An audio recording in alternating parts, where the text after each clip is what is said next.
Hello, everyone. Welcome back to the channel.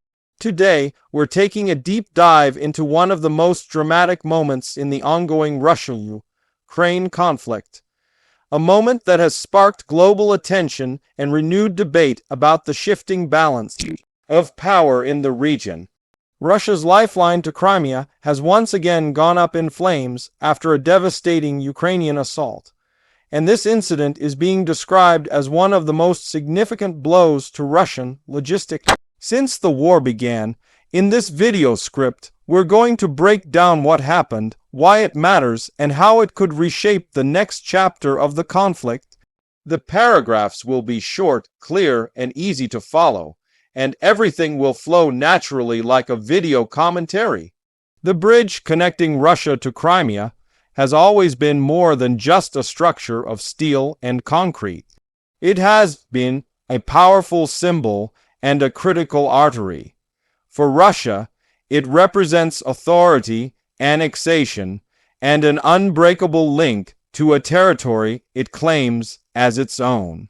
For Ukraine, it is an illegal monument built on occupied land, an emblem of defiance, and a military jackpot if successfully disrupted. This tension is part of what makes the bridge such a high-value target. When news broke that the bridge had been struck again, it sent shockwaves across military and political circles. The reports highlighted an intense, meticulously executed assault that damaged part of the structure and caused significant disruption.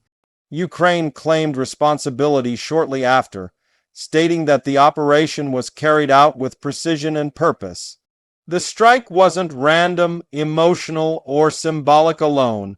It was part of a growing strategy aimed at crippling Russia's logistics and weakening its grasp on Crimea. To understand why this strike matters so much, it helps to remember just how important this bridge is.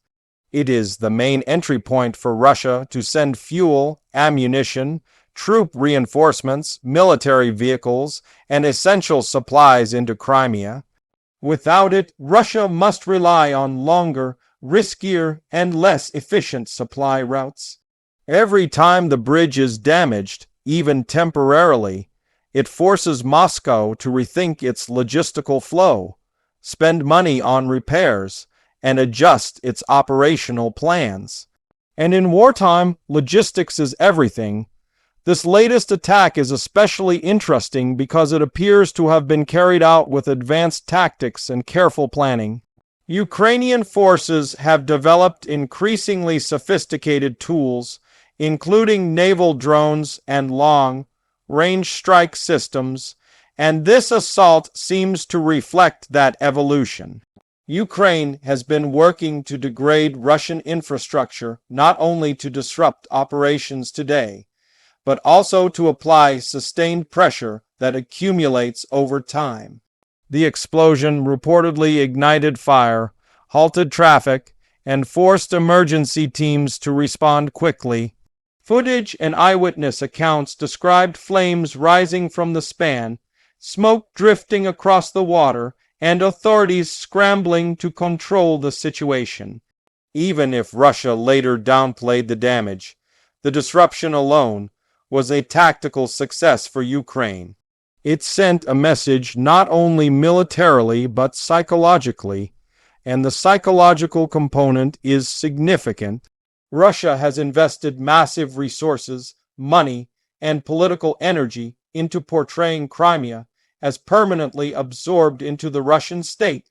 The bridge plays a central role in that narrative. Every strike undermines that image. Every plume of smoke challenges the idea of stability and security. Every closure, whether for hours or days, becomes a reminder to Russia and the world that control is contested. Ukraine, on the other hand, sees these strikes as an essential part of its broader strategy. Its goal isn't just to defend itself. It is to push Russia back, reclaim occupied territory, and break strategic assets that help Moscow wage war. Targeting the bridge fits into a long, term plan of weakening the opponent's foundations. It also boosts morale among Ukrainians and sends a signal to global allies that Ukraine is still capable, determined, and resilient. The reaction from Russia to the attack has followed a familiar pattern. Officials initially acknowledged an incident but minimized the impact, insisted that the bridge remained functional, and blamed Ukraine for escalating tensions.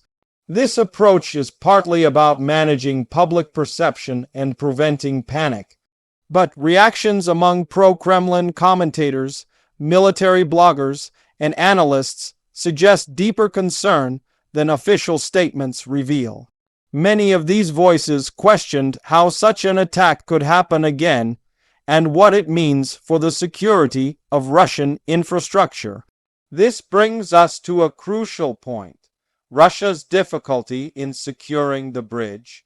Despite heavy fortifications, surveillance systems, and regular patrols, the structure remains vulnerable to the increasingly innovative methods Ukraine is using. Whether through underwater drones, aerial strikes, or sabotage operations, Ukraine has shown it can breach defenses that Russia considers impenetrable. That dynamic alone is a major strategic concern for Moscow. For Ukraine, this assault may also serve as a demonstration to its international partners. It shows that continued support, weapons deliveries, intelligence sharing, and technological assistance are paying off. Each successful strike reinforces the argument that Ukraine can effectively use advanced systems to challenge Russian superiority. This can influence discussions in NATO countries, boost confidence in Ukraine's capabilities, and potentially unlock additional support in the future.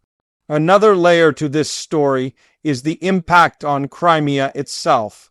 The peninsula depends on supplies from Russia for everything from fuel and food to military hardware. A damaged or blocked bridge disrupts daily life for civilians and increases pressure on Russian occupation authorities.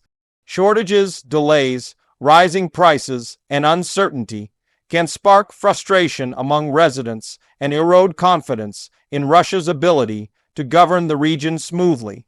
At the same time, the strategy of targeting infrastructure comes with risks.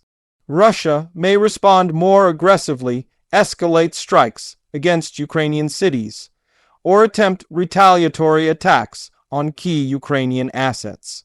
These cycles of escalation have been a hallmark of the conflict, and each new incident raises questions about how far each side is willing to go.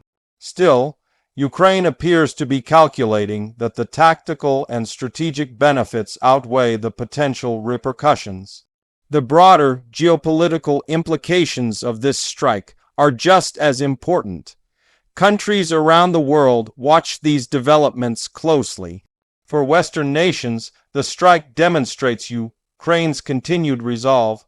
For Russia's allies, it complicates efforts to portray Russia as being firmly in control. For countries in the middle, it raises concerns about long-term stability in the region. A blow to such a strategic structure is not just a military act. It is a geopolitical message echoing far beyond the battlefield. Moreover, the ongoing pattern of repeated strikes on the bridge highlights a fundamental truth about modern warfare. Infrastructure is just as important as conventional battlefield engagements. Hitting supply lines, energy facilities, transportation hubs, and communication systems is often more effective than engaging frontline troops head-on. Ukraine has embraced this approach as a way to offset Russia's larger army and heavier equipment. From the perspective of military strategy, targeting critical infrastructure slows enemy movement, disrupts planning, and creates uncertainty. When an army can't predict when or how supplies will arrive, it loses efficiency and morale. Over time, these disruptions accumulate into major operational disadvantages. The bridge attack plays directly into this theory of warfare. Looking ahead, the question is Gandm, whether to just childres who will war grow up Russia will nore.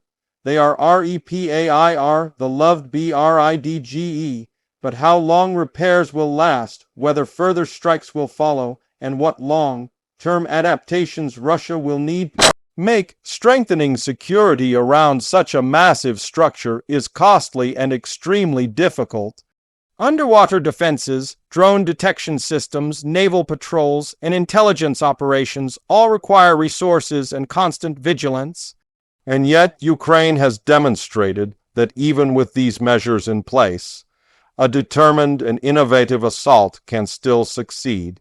Russia now faces a choice: continue to rely heavily on the bridge and risk future strikes, or shift supply routes entirely, which would be slower and more burdensome.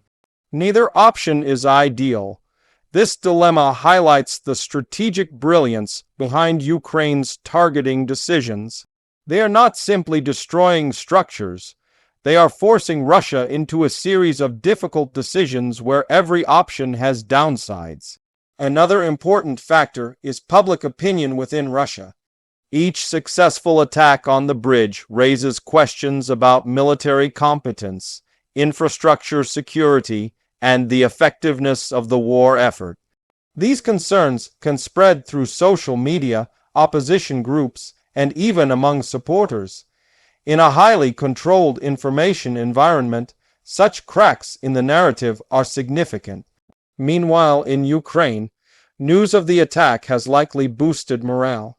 After months of intense fighting, exhausting battles, and enormous sacrifices, moments of successful resistance carry emotional weight.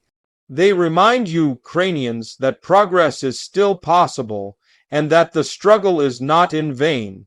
This morale factor is essential in a war that has stretched on far longer than many expected. It's also worth considering how this moment affects the diplomatic arena. Negotiations, proposals, ceasefires, and international pressure all shift with the tides of war. A successful Ukrainian operation strengthens its bargaining position. It suggests that Ukraine retains initiative and capability. And in diplomacy, perceived strength can be just as important as actual strength. As we continue to reflect on this event, one theme stands out clearly.